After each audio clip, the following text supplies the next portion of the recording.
Fresh Art International presents conversations about creativity in the 21st century. Welcome to Fresh Art International. I'm Kathy Bird. We're broadcasting live from the beautiful studio at Jolt Radio in Miami, Florida. Jolt sits inside a thriving stretch of Northwest 7th Avenue in the district west of Wynwood known as Alapata. Times are changing here in the shadow of Interstate Highway 95. Once ignored by developers, this neighborhood is gradually becoming known as a new destination for art and culture. The phenomenon that we're here to talk about today is how blighted or invisible or abandoned urban spaces can become sites of creativity. And in that conversation is also the idea of what infrastructure and culture mean. And infrastructure meaning the highways, the Metrorail, the bus system, all of those things that make an urban life work. So today my guests are cultural producers at the intersection of contemporary art, public art, and the urban infrastructure. And with me in the studio will be Meg Daly, founder of the Underline, Amanda Sanfilippo, a newly appointed curator of public art for Miami-Dade County, and Agustina Woodgate, an artist who's presenting one of the first public art projects on the Underline, beginning this weekend. Ryan Gravel, creator of Atlanta's Beltline, a similar linear green space in Atlanta, will be calling in to talk to us about his genius idea. Let's set the stage with a podcast episode I recorded with Amanda Sanfilippo last fall about an independent temporary public art project that she presents every year called Fringe Projects.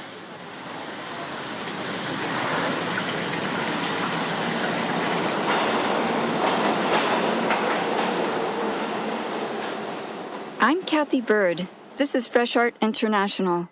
Today we're in Miami. And I have a riddle for you. What do a hotel facade, a waterfront park, storm drains, and a city sidewalk have in common? The answer is, they are all sites of creativity for Fringe Projects 2016.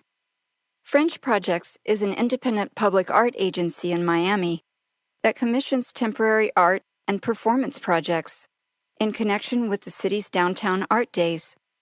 Each fall, a handful of contemporary artists have the chance to lay claim to new and sometimes unexpected urban spaces.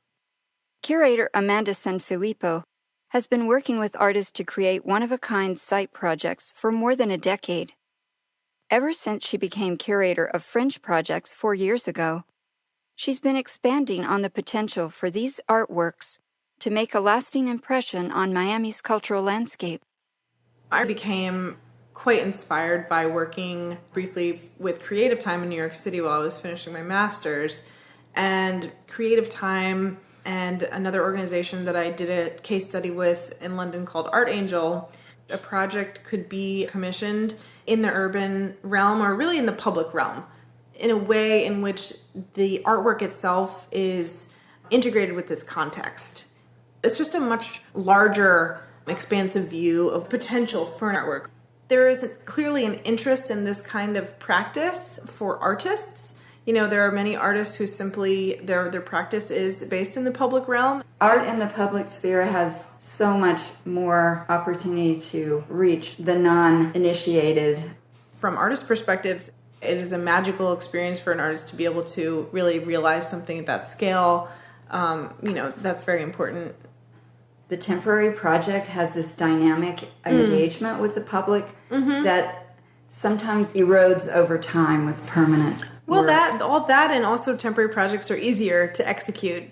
You can push through something that's maybe controversial. You can push through something that, is timely. Related to current events. Yeah. Your party has nominated a woman for president. Current events getting the most attention in this part of the world are hurricane season, sea level rise, and the 2016 presidential election. That's what's so great about these temporary artworks. Every year, selected artists can explore ideas at different sites.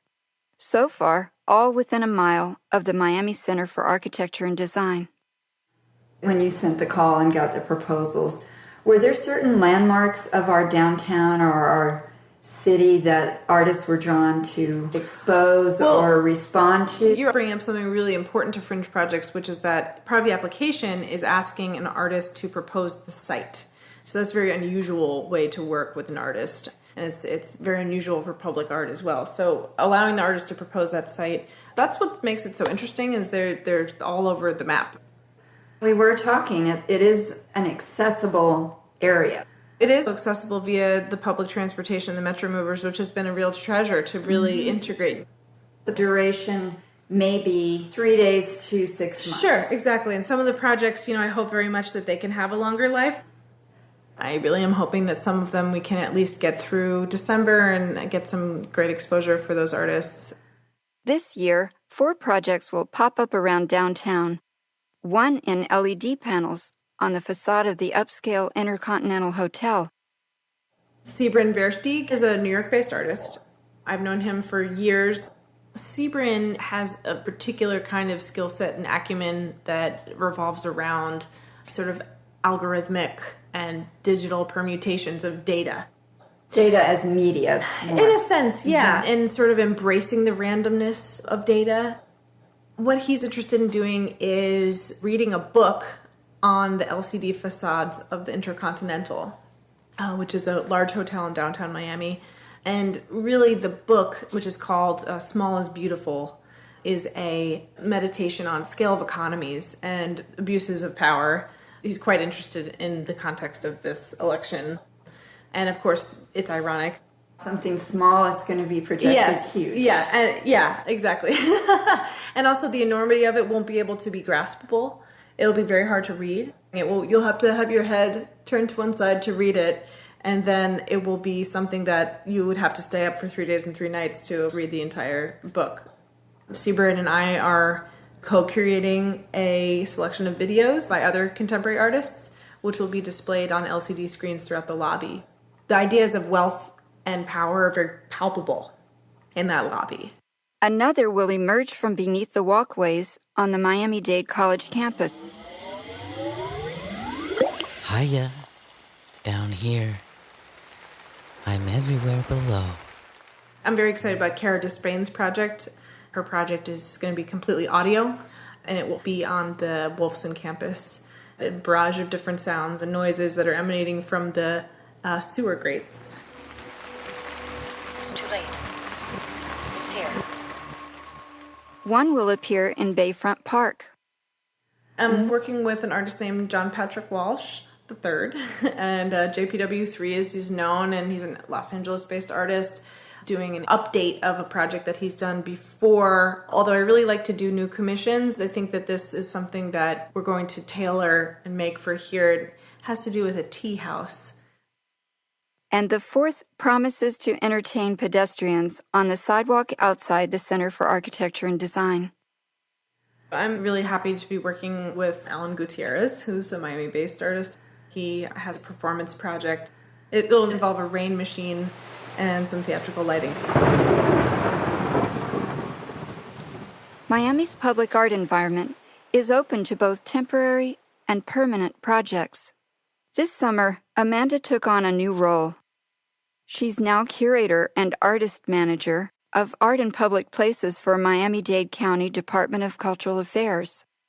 How will your vision for an ongoing year-round series of interventions play out through your new role with art in public places? I'm so thrilled to be doing that, and I think that what really we will do is embrace Fringe. Fringe is really independent, but it is supported by the county to a degree, so I think that we can bring it in-house in a sense and think of Fringe as that branch of art in public places that is temporary, that is intervention-based, and enrich the scope of what that program can do. And hopefully it will thrive and grow and have the potential for other partners. And I also hope through the county to mount public art initiatives with institutions in town and working together to do that, both supporting them with funds and supporting them with expertise and being able to create some big things together. So it's terribly exciting. It's very exciting. Congratulations, Thank Amanda. you. Thank you.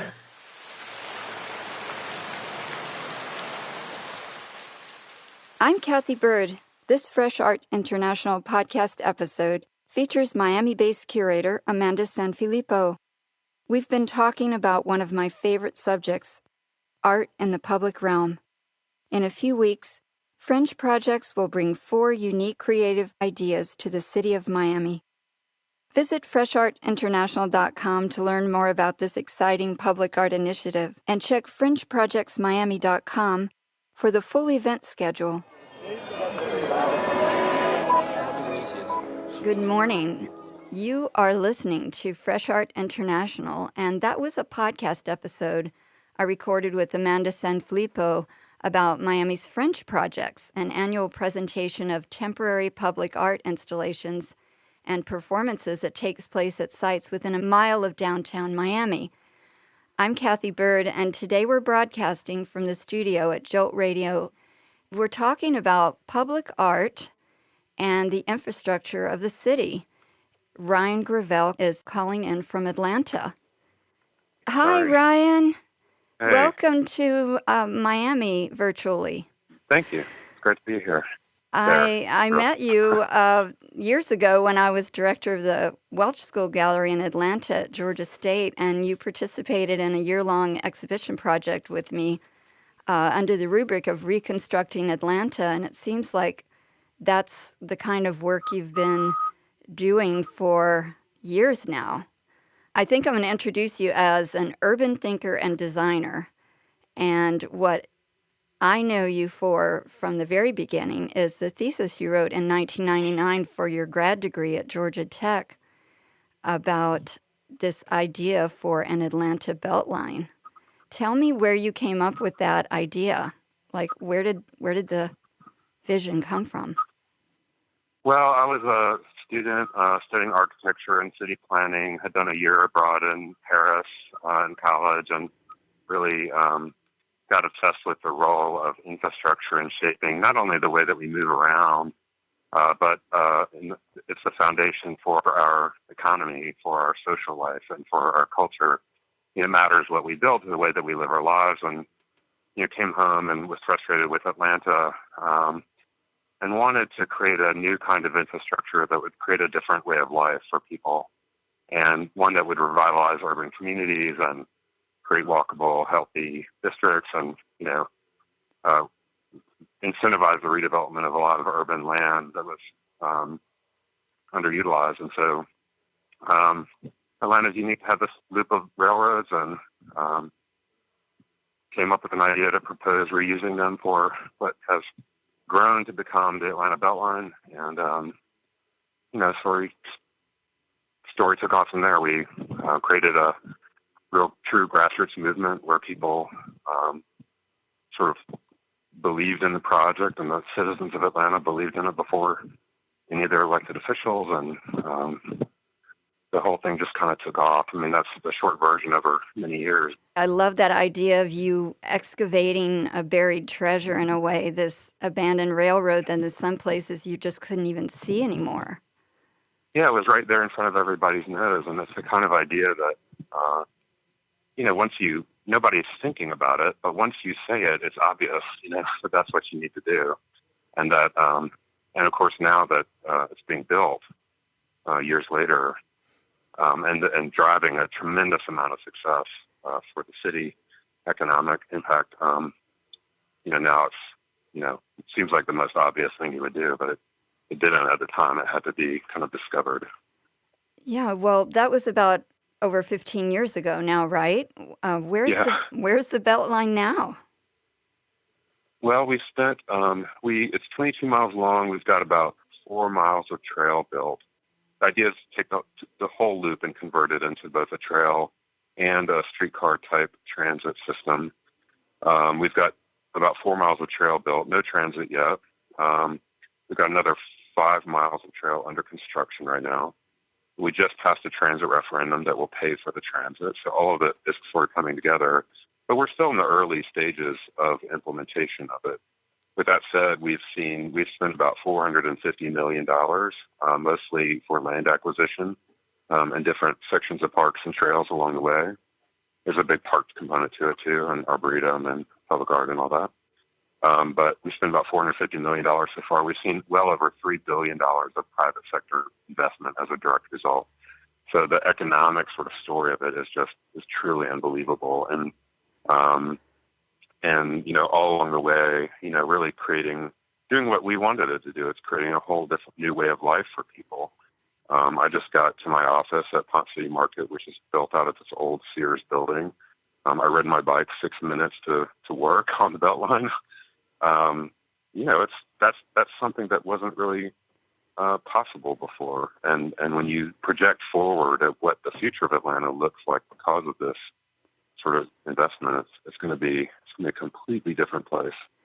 And I've been there when I go back to visit my children, and it's just a stunning experience of people coming together and walking outdoors, doing healthy things in ways that I don't think the city had been activated for the public in ever. Yeah, I mean, I say this all the time. It's not only changing the physical form of the city, it's doing that, but it's also, more importantly, changing the way that we think about the city and what our expectations are for living here. I took my kids to the grocery store a couple of months ago, and they were complaining about it. They're like, "Oh, Dad, we don't want to go.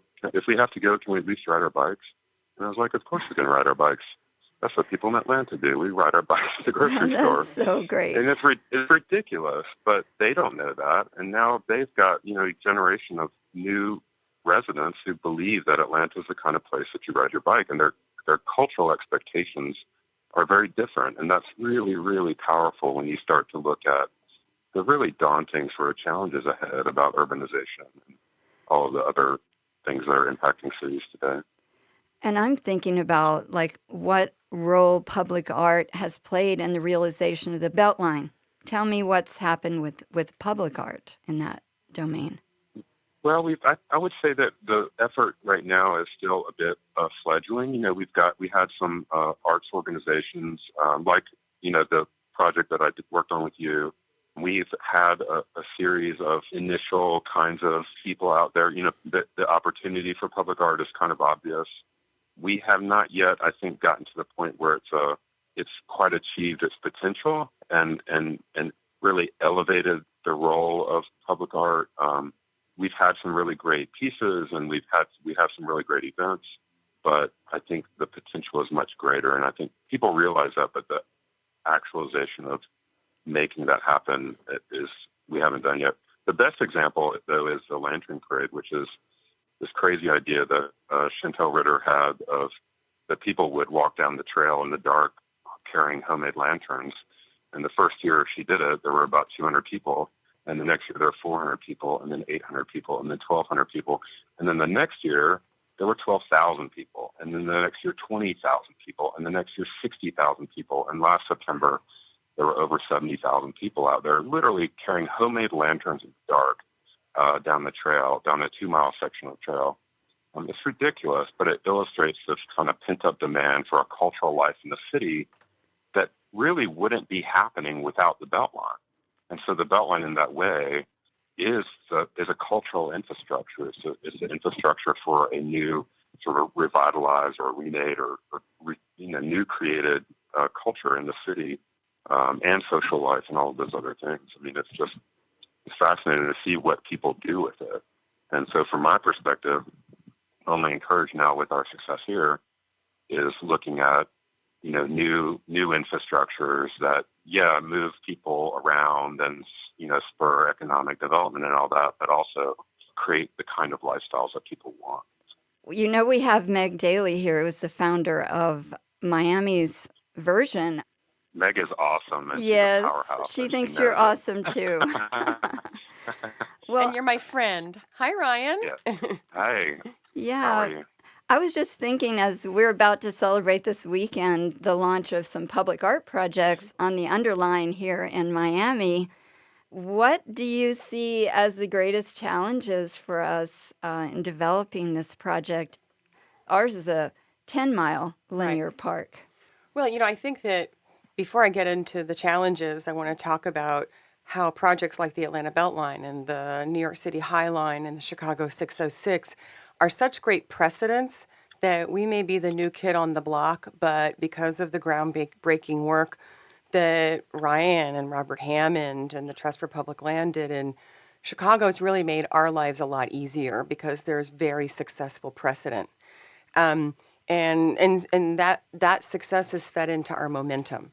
And I also want to say that because Ryan is very, very humble, he's also a published author and has this fabulous book and is really a brilliant thought leader. One of the challenges that all of us have is there's no playbook. You can't go to the library and check out this book on how to get great public-private infrastructure projects done.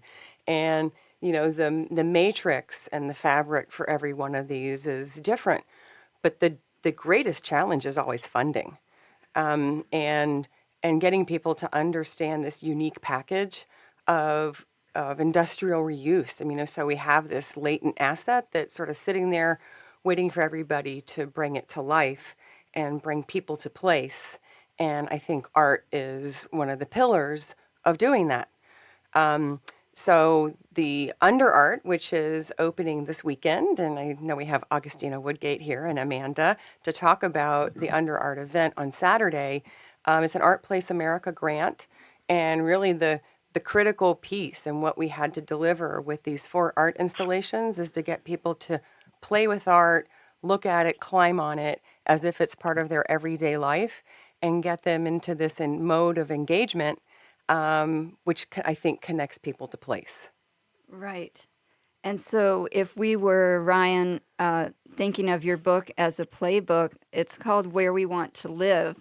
What will people discover in that book that can help others that want to ignite projects like this in their cities? My goal with the book was to start out with making the connection between infrastructure and culture, that it matters what we build to the way that we live our lives. And it talks about my year abroad in Paris and the Promenade Française there, which was a precedent for the High Line and for the Beltline.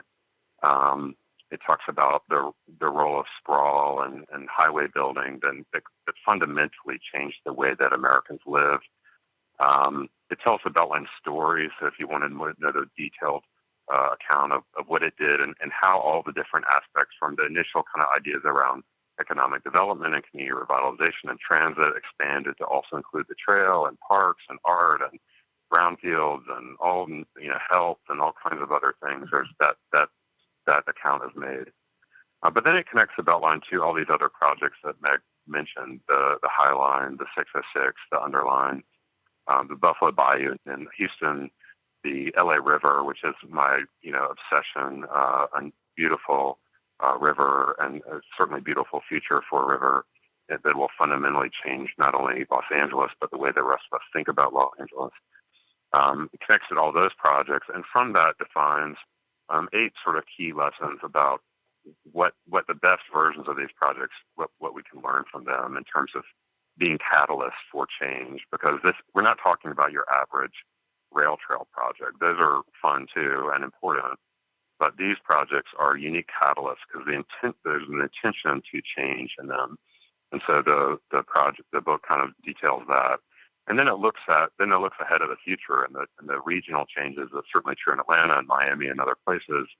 But really, when you look ahead at the changing populations of cities across the country, we need to be really intentional about that change and be conscious of not only what that change looks like in terms of sustainability and health and everything, but also who's going to benefit from that and who gets to enjoy that.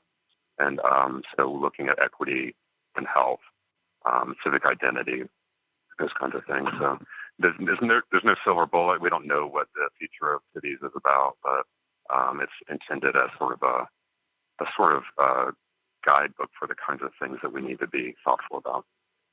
Well, I think that this is a really interesting point because in many ways Atlanta is a lot like Miami. The way the city is designed, it sort of invited suburban sprawl and separated the downtown from the suburbs. And so I think we're going through a process of discovery in Miami where people really want to live in the city again.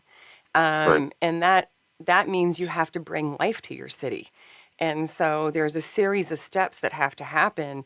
You have to have the demand, but you also have to have the product that delivers what that, demand is. And in many ways, it was driven by millennials who, like my kids, don't want to drive. They want to take public transit. They want to walk and bike, and they want this freedom on foot that as a city, Miami really doesn't offer that. So I think that what, Ryan's talking about is this focus on the urban core, and the pillars for the Underline are transit, which is mobility in many different ways, walk, bike, train. We're also right along US 1. So it's this integrated approach to movement with lots of choices. Public green spaces in a private way that you can get to without a car. We have great parks here, but you usually have to drive to them. So this will be accessible to anyone who's near a transit station, much like the Atlanta Beltline. So we're delivering this package of really a future way to live.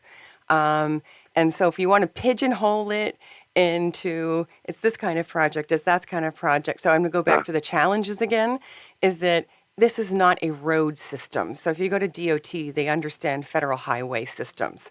If you go to a politician, they're going to say, I understand public works and so forth. So this is sort of like everything all in one. And if you look at the efficiency of building something like this as compared to a road system, you get so much bang for your buck and really so much more economic output, as well as that whole lifestyle revolution that I think we're all seeking. The beauty of these projects is that they're important to different people for different reasons. Some people like the Beltline because it's a transit project, and that's the kind of life they really want. Some people like it because of the trail. Some people like it because of the parks or the economic development, or just the fact that it's going to clean up, the brownfields in their community. Some people like the economy that it's going to bring to their community. Some people like it for public art or the arboretum, educational, school connections to schools, and all this stuff. So you can come at it for different reasons, but people see themselves as part of a larger shared vision that has broader kind of benefits to not only the city, but to, humanity, which makes them really beautiful, but especially catalytic in that change because it pulls people together around a shared sort of vision for their future. We could use one of these at a national level. Yeah, absolutely. Well, I really appreciate, I know you have to run, Ryan, and I really appreciate that you've spent this time with us today and inspiring us always to talk to you and to really bring in this connection between two urban spaces, which I too have had living experience in and appreciate what they have to offer as cultural sites and sites of creativity. So thank you for joining us, and come see us in Miami. Thanks, Kathy, for including me. It's an honor to be here. Thanks. Thank you, Ryan. Bye. So, Meg, let's get back to you because I think it's important for our listeners to hear about what sparked this idea for the Underline. And you were in sales and marketing as a veteran in that field, and then now founder and president of Friends of the Underline, a 10-mile linear park that we're activating in Miami, and it's so exciting. Thank you. So I think that one of the cool things about the Underline and all these other projects is the citizen vision, where you have sort of this epiphany, and also the fact that the citizen can lead the vision in partnership with governmental agencies. So I had a bike accident about 4 years ago, and I broke both of my arms. Ouch. And it was not fun. And one of the real downsides is I couldn't get anywhere because I couldn't drive myself. I couldn't feed myself. It was a bad moment. But ultimately, I ended up walking below the Metrorail as I was, taking a train to get to my physical therapy just off of US 1. And so it was like a hot July day. And I was like so independent. I'm not going to be driven one more day. So I took the train, I got off, I walked to physical therapy. And in walking below Metrorail, I realized just how much space is there. It's over 100 feet wide, which is 3 times the width of the High Line. And it's actually wider than most of these projects. And I was the only person out there using this sort of like skeletal little trail that runs below Metrorail. And I thought, why aren't we doing something more with it? And it was really the High Line that inspired that moment of aha, but it was people here locally that have helped make it happen. I think we got lucky. We started talking to the right people. Maria Nardi with the county parks department, and then the School of Architecture at UM, Liz Plater-Zyberk at the time. She said, boy, this is an urbanist dream to do a project with something that's of this scope and scale, but also could potentially have so much impact. So we really fast-tracked. We got endorsements. We got funding from the Knight Foundation for our master plan. And I am just a citizen. I had never been to a public meeting in my life. I had never shaken the hand of a politician in person. And so I think it really shows how open Miami is to big, bold ideas that are led by citizens, because we're going to start building this year. And how bold you are. Oh, I'm old. I'm not bold. I'm just old. And we have a fabulous board. We're a nonprofit that's leading the project. We're now under the purview of Miami-Dade County Transportation Department. But this is really a multi-pronged support. So we work with the Parks Department, Art and Public Places, Cultural Affairs, as well as the Transportation Department. So I think it shows the depth of the project, as well as the depth of our bench to deliver it. And where will we begin celebrating this Underline project this week? So the Underline, just to give you the scale, starts at the Miami River, goes down to Dadeland South. It's 10 miles long. We'll be building the first 3/4 of a mile beginning in the fall of 2017. And we are unveiling Under Art, which is 4 public art installations done by local artists. And those will be unveiled on Saturday from 2 to 5 p.m. at the Brickell Metrorail station. It's a free event. Sign up, show up. I think that if you think that Miami is changing, I think this is just a great showcase for that story. And I think that's where Amanda Sanfilippo comes in as the curator of public art for Miami-Dade County and integral to logistics and working with the artists in this project. Yeah, thank you, Kathy. And I'm happy to be here, but I'm really happy to be able to jump into this large project that has been in the works for years in conjunction with the Underline and my predecessor, Brandy Reddick, at Miami-Dade County Department of Cultural Affairs, Art and Public Places, and our wonderful Parks and Recreation Department, and also in support from Miami-Dade County's Transportation Department, as Meg mentioned. So there are a lot of big, wonderful players in this project. It's a complicated public-private partnership, as Meg mentioned, and I just got to jump in, so thank you. The artists, which are really the star in inaugurating what this park really means in terms of public space and in terms of a cultural space for Miami-based artists, Agustina Woodgate, who's with us today, Nicholas Lobo, Bhakti Baxter, and, of course, Naomi Fisher. So each one of these artists proposed concepts to Brandy Reddick, who was the curator of art and public places prior to me, and really worked through concepts that were built to be temporary and built to be site-specific and site-determined to some extent. And I'll harp on that because that's interesting and important. These projects are designed for this space in a very particular way. These projects are responding to the site, and they're really, unique and special.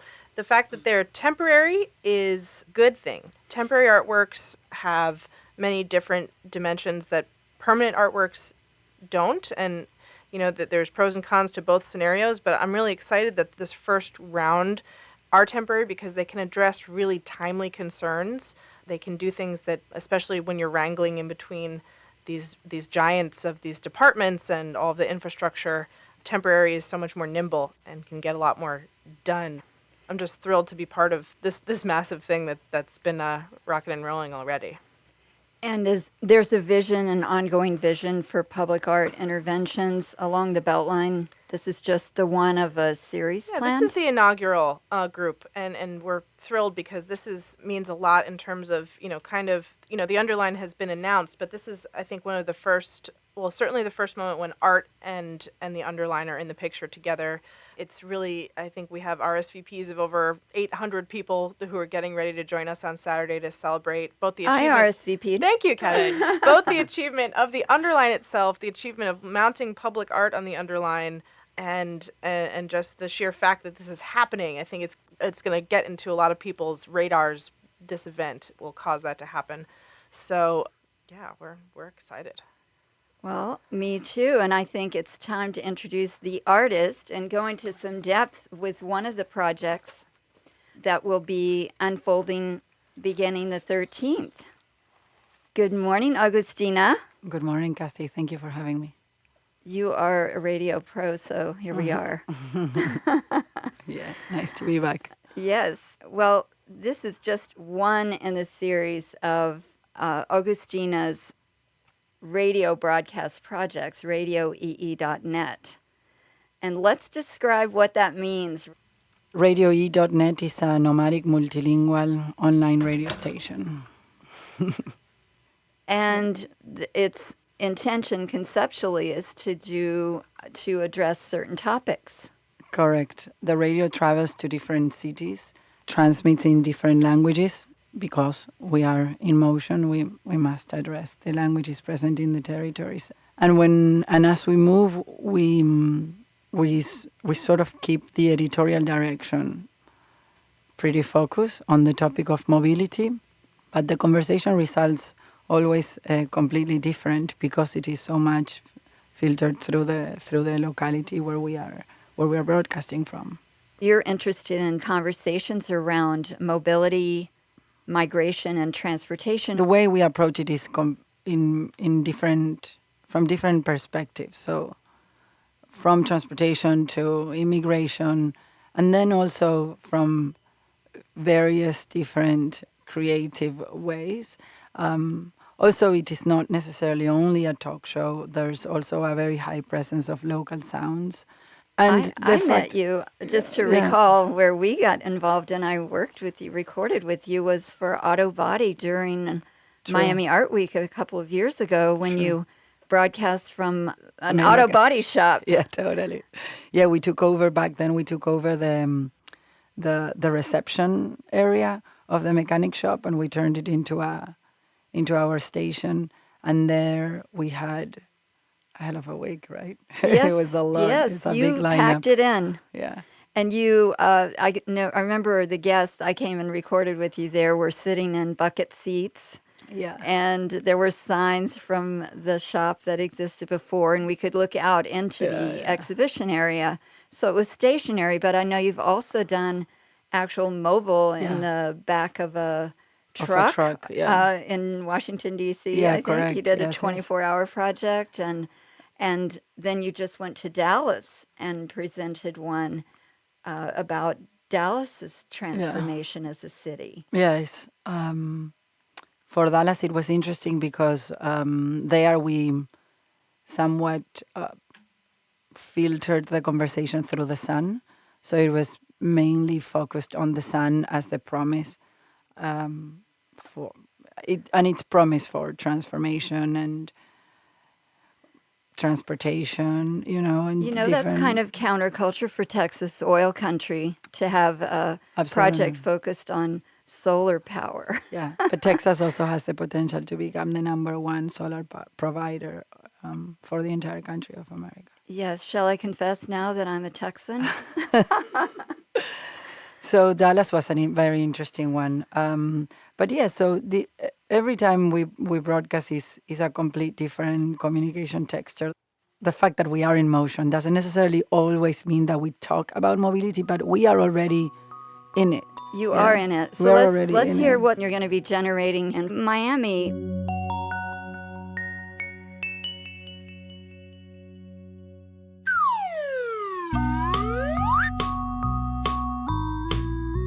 RadioEE.net presenta Ciclo.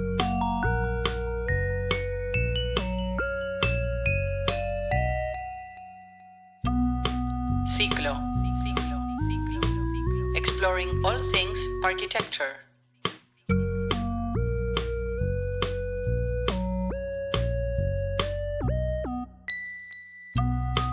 Ciclo. Transmitiendo en vivo desde una bicicleta colectiva.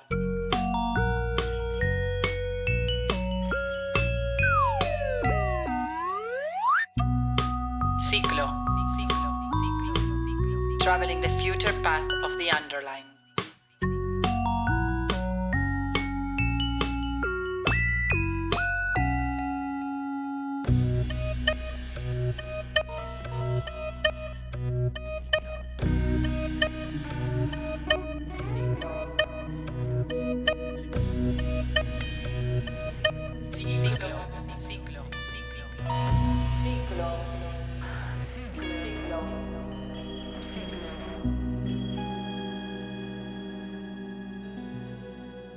You're going to be following the path of the Underline. Yeah.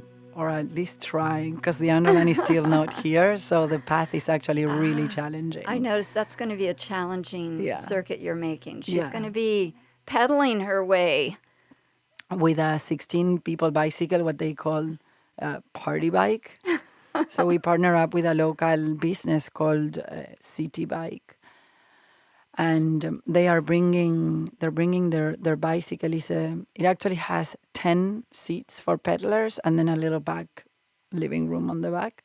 And with this giant... So you're going to sit back there and let everyone else pedal you around? Unfortunately, the audio technician took the seats on the back to set up all the equipment. Yes. You know how they need a lot of room.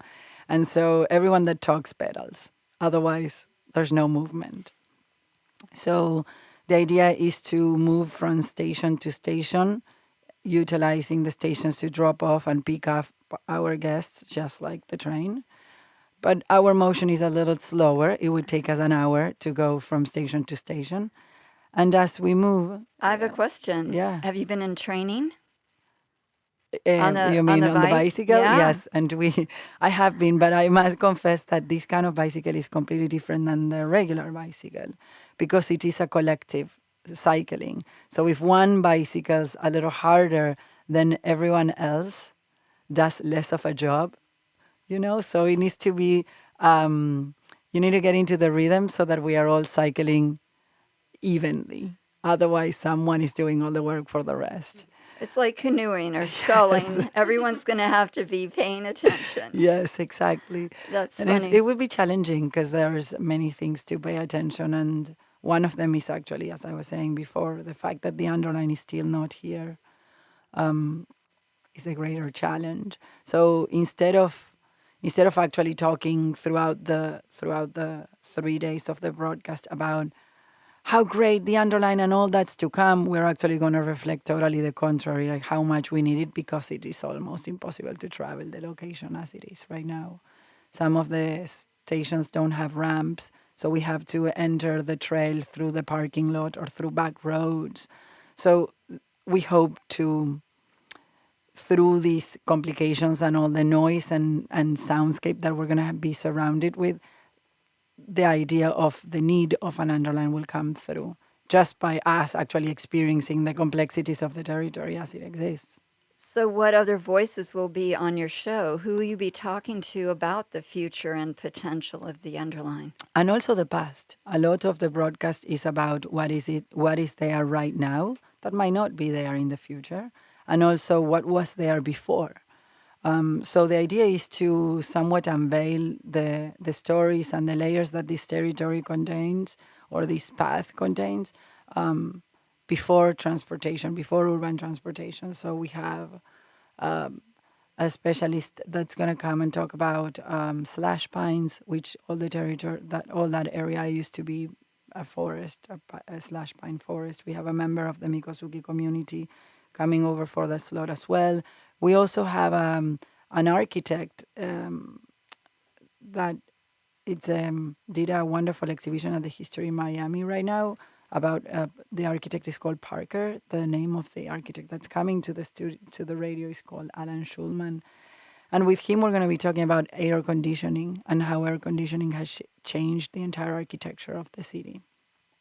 he will be paired up with a scientist that does studies on cloud formation and the complexities of technology and GPS on cloud formation. So there's many different angles that we address in order to kind of unpack what the future Underline could be, what it is today, and what it was before. Also, this path is actually part of the East Coast Greenway, which is a path that goes from Maine to Key West. It's one of the first trails of United States of America. Super cool. So that's your next destination, Key West? No, not at all. So it's a 10-mile trip you'll be making over 3 days. Yeah. And you have all the pedalers you need? Correct. You're completely booked. You've got everybody on board. I mean, the Excellent. team of the radio, it's already taking half of the seats, right? That's I mean, true. there's a lot of logistics involved. Again, there's, like Meg was saying, this is a mixed transit area. So we have train, we have buses, there's cars, there's the cyclers, then there's the pedestrians. All this is what we're going to encounter, and each one brings its own particularities on traveling a trail like this. Exactly. So now, for those people who can't jump on your bike or find you in your path, how will they hear you? How will they find you? RadioEE.net transmits only online. That's also aligned with our nomadic profile. So you can tune in on RadioEE.net Friday, Saturday, and Sunday from 11 a.m. to 6 p.m. Okay, super. And I was lucky you shared with me some of the music that's going to be played as part of this pedaling experience. And we're about to listen to Twin, a new single called Cast Me Out.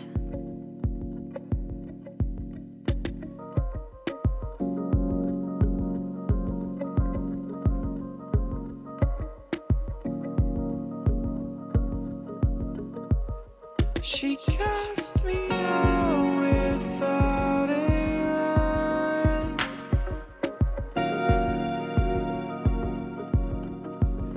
She cast me out without a line.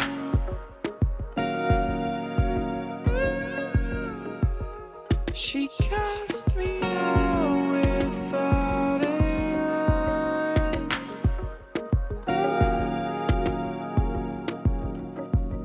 She cast me out without a lie.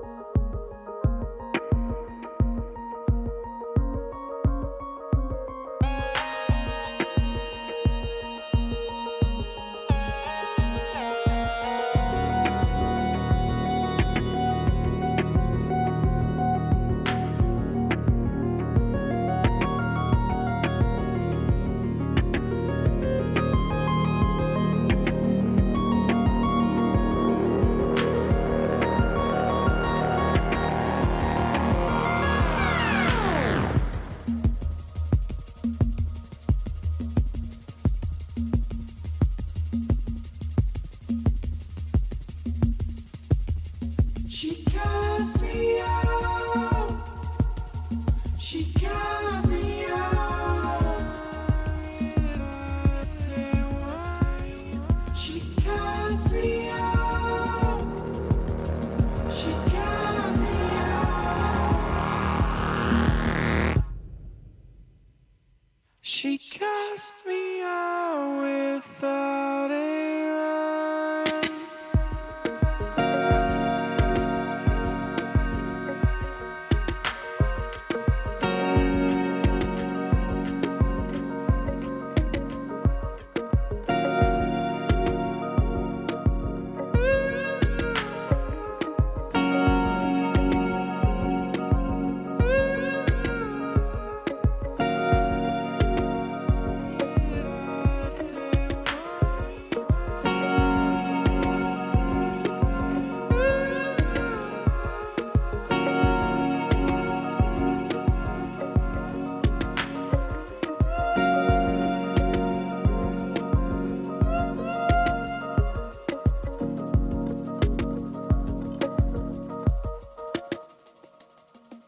Hi there, we're back on the air with Fresh Art International on Jolt Radio in Miami. You were just listening to a single that's just out. They shared it with me before it's even been released by Twin. They will be one of the sounds you hear if you're pedaling around or listening to the show, Agustina's Ciclo, that will be broadcast the 13th, 14th, and 15th of this month. I know that what she described to you is super complicated and exciting. Meg had some thoughts about just her response to the idea of this work. Well, I mean, I think Augustina your idea is so brilliant because it captures, I think, the very bad condition of the current empath. I think demonstrates how difficult it is to ride or walk, which is one of the things that one of the key things we want to change. But I think activating the conversation, highlighting the complexity and the impact of the project on this bike-powered radio station. I think it just captures everything from the pine rockland to the hardwood hammock, to the East Coast Greenway, to bicycle and pedestrian safety and transportation and mobility. I mean, you nailed it. Thank you. And also, just to chime in there, this live radio broadcast, which is taking place this Friday, Saturday, and Sunday, will also be archived in a series of podcasts, which Agustina will be formulating in the next couple of weeks. So not only do we have actually this sort of live event, which is an activation, a participatory artwork, and a massive, gathering of thinkers in this topic, but we will have this now archived in perpetuity. So this is important cultural material that Agustina had the foresight to produce, a container for. We've been working with Transit, who's been open-minded to allowing us to use some of the advertising infrastructure inside of the stations and inside of the rail cars to let us message about this. Let's talk a little bit more about the other projects in our conversation today about the Underline and public art. Another project we're very excited about is Naomi Fisher's work, which is, its title is #Puzzled. And Naomi is coming out of a background of really multidisciplinary. So she's thinking about dance, contemporary dance, as well as visual art. And because this artwork is in the public realm, she really wanted to be participatory. So this is an artwork, it's a sculptural object that actually has a ballet bar built into it. And visitors are encouraged to use the ballet bar. It will be activated through a series of performances and dancers who will be working on it. This piece is at the Brickell Metrorail station at the start of the Underline. It will be activated on Saturday's opening reception between 2 and 5 p.m. So we're really excited for that. Another artwork that we're working with is, of course, Nick Lobo, another Miami-based artist. Nick's work is called Brutal Workout, and it's a 10-foot by 10-foot cube, which is designed to rest on any of its 6 sides, and it will be resting on different sides as it actually moves from station to station. There's a schedule whereby it will be at the Brickell station for several weeks, move to Douglas Road, move to Coconut Grove, et cetera, et cetera.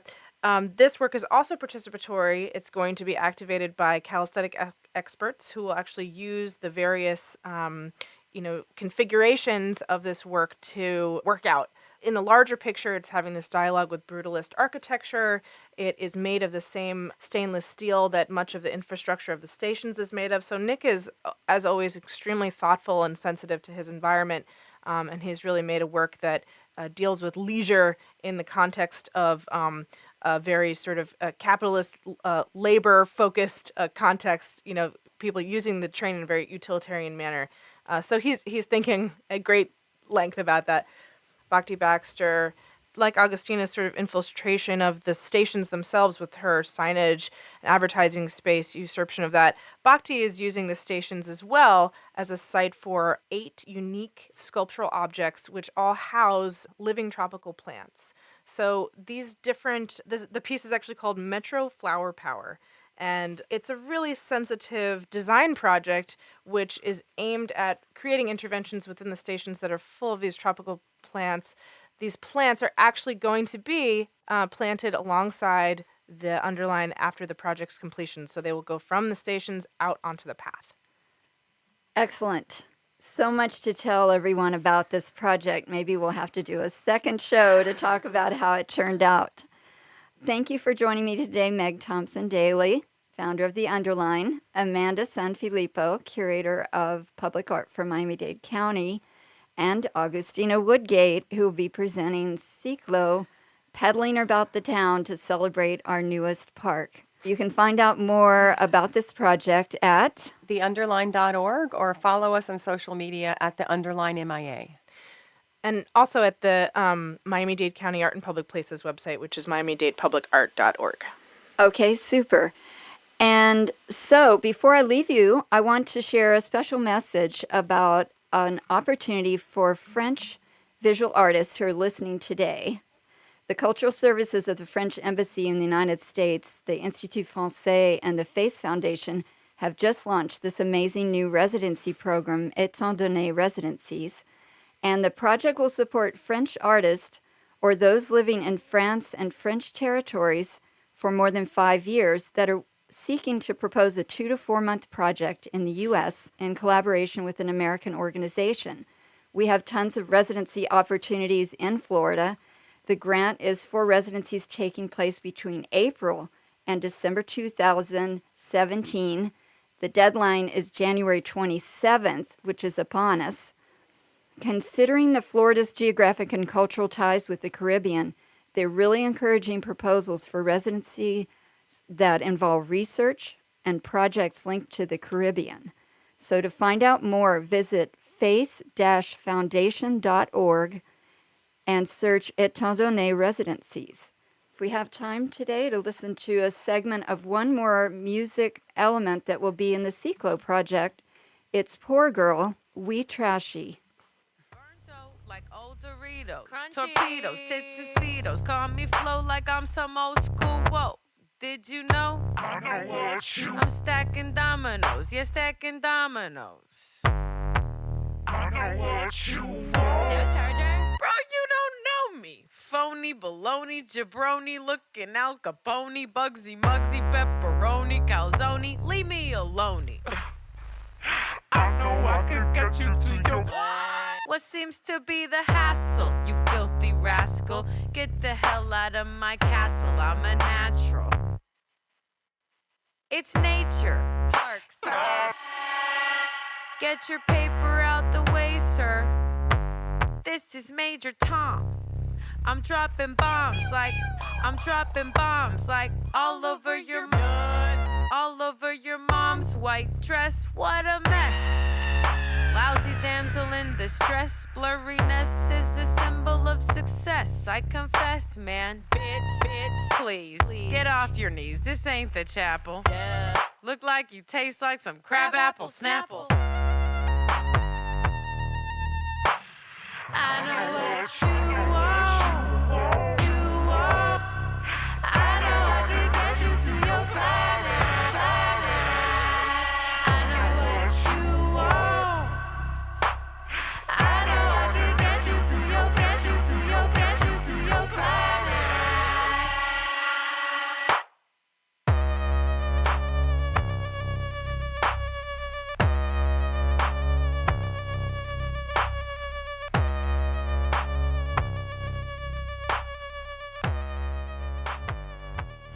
This is Fresh Art International, and you were just listening to Poor Girl, We Trashy, music that will be presented in Agustina's upcoming Radio EE broadcast Ciclo on the Underline this weekend. Events on January 13, 14, and 15 will take place along this 9.7-mile corridor that includes the metro station locations between Brickell and Dadeland South. This is Fresh Art International, and I'm Kathy Bird. If you like what you're hearing, let us know at Fresh Art INTL and at Jolt Radio. Meet me here every week for Contemporary Art Talk.